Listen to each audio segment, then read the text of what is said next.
Hey, how's it going, everyone? It's GeneralTarheel bringing you the SDL Season 4 Week 10 battle versus Coach Justin and the Detroit Luxrays. Coming into Week 10, we did get absolutely murdered by Coach Sean. He absolutely 6-0'd us the first time it's ever happened to me, and I was so glad I got to record that moment. So glad. But we're definitely moving on from that point because now we need to win out and get good differentials in order to and hope Loris loses one in order for us to get the bye that we want. Because I'd rather not do another risky battle if I don't have to. Because, anything can happen in playoffs. People play better, and then, Pokemon can just be Pokemon and be haxy. So if I can get a bye just to put me farther in playoffs, I really want it. So it's kind of unfortunate that all that went down, but at least we tried, kind of. I mean, I didn't bring anything for Amoongus, but anyways, we're going to move on. So looking at the Detroit Luxrays,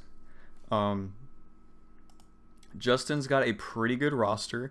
His differential's alright with a 3 and 5 differential, or should be a little bit higher. That's only 8 weeks on here, but that was a voice crack too.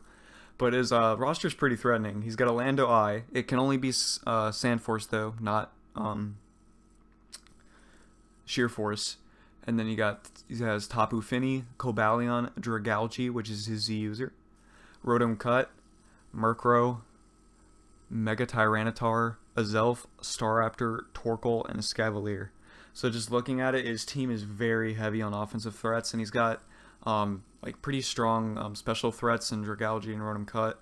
Azelf can be mixed, Cobalion can be mixed, Lando Eye can be mixed. That's pretty cool.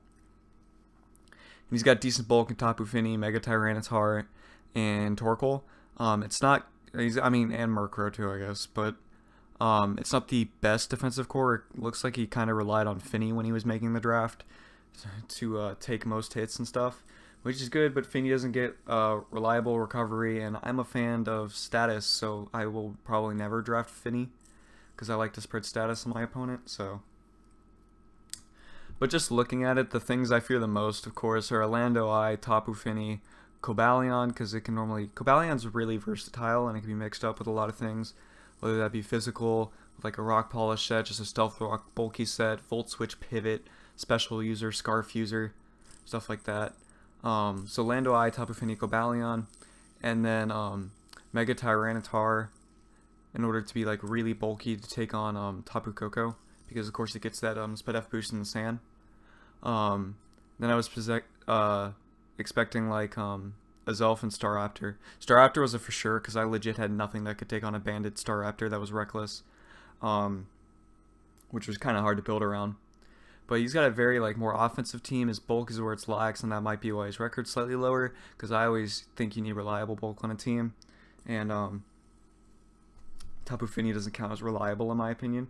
I mean, it's good, but it doesn't get regen besides the leftovers because it can't even rest in its own terrain. But looking at the team build, we have Tapu Koko. Tapu Koko did a crazy amount versus team because if you see, he has no electric immunities, not one ground type on his team. So we brought Life Orb, full offensive, just enough speed to outspeed Azelf, Timid Nature. We got Volt Switch, not Timid Nature, we got Hasty Nature. We got Volt Switch, Hidden Power Ice, Thunderbolt, and U-Turn. Basically, just could be clicking electric type attacks the entire time, but I have Hidden Power Ice just in case of Lando Eye. Oh, that's the thing. He does have Lando Eye for his ground type, but that thing gets destroyed by an HP Ice. Thunderbolt absolutely just destroys majority of his team, and then U-Turn just in case I want to get a switch out on possible Lando Eye switching, because he could be Lando Eye Scarf in order to take care of Koko. Also does a slightly more damage to Mega Tyranitar and allows me to get a switch. So there's that. Next up, we have Hitmontop. Named it Forgot I Had This because I totally did. I think it just had pretty poor matchups. Hitmontop's a very specific game Pokemon in my opinion. It's really good in doubles and stuff, but in singles and here, it's just gotta have a better matchup. But we got Leftovers, Intimidate with Fake Out, Sucker Punch, Rapid Spin, Close Combat. Basically a max defense with a little bit of speed in order to outspeed not Tapu Fini, something else on his team. Fake Out just gives me a little help, stuff with Staraptor. Sucker Punch because he's got a lot of things that can do a lot of damage versus me. It'd be helpful against Staraptor to get chip damage on it. Does a lot of damage versus Elf, stuff like that. Rapid Spin, of course, for the hazards. Um, he actually doesn't have a ghost type, so that's why Rapid Spin was more helpful than like Defog this game. And then Close Combat, just so I can get off damage. It's also very helpful for the Mega Tyranitar. Him on top was more defensive in order for me to like take on a physically offensive Cobalion. Can take off Lando Eye, take on Lando Eye, yeah. Like just to get the Intimidate off would be helpful. It can wall Mega Tyranitar, which is helpful. And just get attacks drops on anything else that I need to, and it can take on a Scavalier. So that was my thought process behind him on top. Next up we have the Milotic with Scald, Ice Beam, Recover, and Mirror Coat. This is almost a max defense Milotic with some Spadef and a little bit of speed in order to get the outspeed on Finny. Scald, of course, just to get the damage and the burn if the Misty Terrain isn't up or if it's something in the air. Ice Beam allows me to hit the Rotom Cut, maximum damage on the Lando Eye, stuff like that. Recover, of course, because I want my health back. And then lastly, Mirror Coat, because it would have been helpful against the Tapu Fini. Can't really bring Toxic, because status isn't something I really spread in the Mystic Terrain. So I decided Mirror Coat, because if he goes for like Moonblast on Fini or something, I can just send that right back. Or the Nature's Madness Mirror Coat, which would be very helpful. And then next up we have a Rocky Helmet Defensive Klefki. This is technically my answer to Staraptor. Basically I just send this in every time on Staraptor, and it's forced to take the Recoil and then the Rocky Helmet. We take 3 Brave Birds, and after 3 Brave Birds, Rocky Helmet, and Recoil, he goes down. So my main and only answer to Staraptor, we got Play Rough, Toxic, Thunderwave, Reflect. I didn't really know what else to bring on Klefki, mainly because I just wanted Klefki to be a pivot. Only for Staraptor, switch it out as soon as Staraptor goes for a Brave Bird, because he's not going to stay in. And that's basically it. So I brought status just in case, like, you know, Fini didn't come, or if it was dead at that point, no Mr. Terrain up or something like that. And lastly I had Reflect, because he's very heavy on offensive attackers, so it just would have been helpful. And then next up we got Doug Trio Diggle, shiny version with the blue noses. We have Arena Trap with the Ganlon Berry, Earthquake, Natural Gift, Stealth Rock, Sucker Punch. Ganlon Berry Natural Gifts allows me to get a 100 base power Ice type move. This is mainly to hit Lando Eye, but it also helped me against the Rotom Cut. Earthquake, because Doug Trio was a pretty good trapper this game versus the Mega Tyranitar, Dragalge, and stuff like that. Stealth Rock just for the hazards, kind of force him to go for like a Defog on Fini or something if he has it. And then Sucker Punch allows me to get more prior damage off on a possible Scarf Star Raptor or the Azelf who gets the outspeed on me. And then lastly, we had the Mega Beedrill Mightykiss, a shiny version this time. U-Turn, Poison Jab, Drill Run, Tailwind. This is basically just to put a hole through his team. It does a decent amount. He does have like his Cavalier, which can take it on decently well. Tapu Fini absolutely gets destroyed. I just need something that could one-shot a Tapu Fini. Torkoal can actually take this on pretty well, but if he had it, I would just make this a pivot. U-Turn, Poison Jab, of course, just for the adaptability and the strength and the momentum with U-Turn. And then Drill Run allows me to hit like the Cobalion on the Torkoal, the stuff like that I needed to hit super effectively. Because they resist my U-Turn and some immunity to like Poison Jab. And then Tailwind, because just in case, he has a lot of potential Scarfers between Staraptor, Cobalion, and his elf. So if I needed Tailwind, it would have been helpful, considering I didn't bring a Scarf of any other kind. And my only form of like reducing speed is T-Wave and Klefki. So when I started this battle, I was really surprised what he brought. Escavalier, Azelf, Dragalge, Staraptor, Cobalion, and Murkrow. The real things that surprised me were the Murkrow. I mean, I guess the prankster like Feather Dance and Tailwind and stuff like that was going to be helpful because of the speed on my team. But it just seems surprising to me. Because, I mean, it's like this team just dies to Coco after Dragalge goes down. And he had the 3 potential Scarfers, like I mentioned, Cobalion, Staraptor, and Azelf. I felt like if he brought Staraptor, it was going to be Choice Band, because that just did so much damage and nothing was going to be able to switch in on it. He would basically get a kill every single time, or at least 2-shot whatever comes in. So that's why I thought Staraptor was going to be. And then Azelf would probably just be a pivot, like special attacker by the looks of the team, because he has got offense and like physical offense in Escavalier, Staraptor, and most likely Cobalion.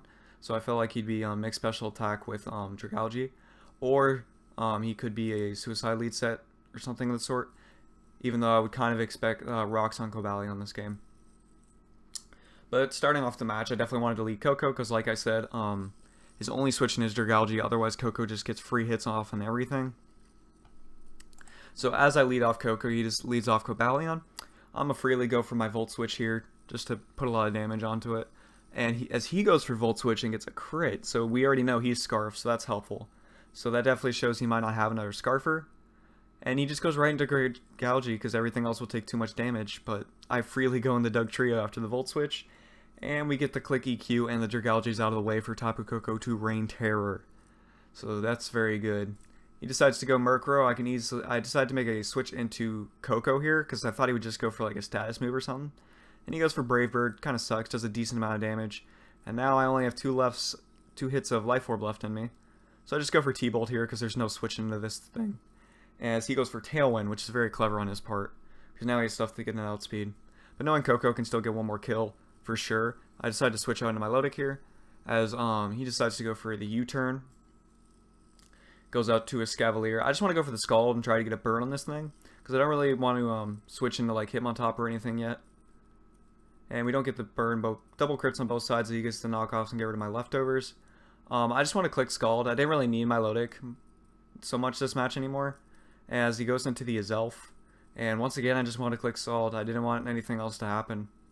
As he is a negative priority here, I'm like, what? As he shows he's setting up a Trick Room, which is actually helpful because now I get to recover off this Azelf right here while he goes down to burn. But interesting bringing Trick Room. I guess Dragalge did a lot versus my team, actually. I could just Draco on Milotic and then just Sludge Wave Tangrowth. So that's actually very clever on his part. And then a Scavalier always does damage under a Trick Room. But he opts to go Cobalion here. So I decide to make a hard switch into Hitmontop. So he goes for these Stealth Rocks. 1,000,000% of the time I just go for Rapid Spin here because I just don't want to deal with the hazards and feel like I can get a 6-0 possibly at this point. But right here is where the risk happened with the 6-0. So basically after the knockoff I saw that he was Life Orb. So I'm like, okay. I checked close combat damage on him on top right here. He was not in range yet.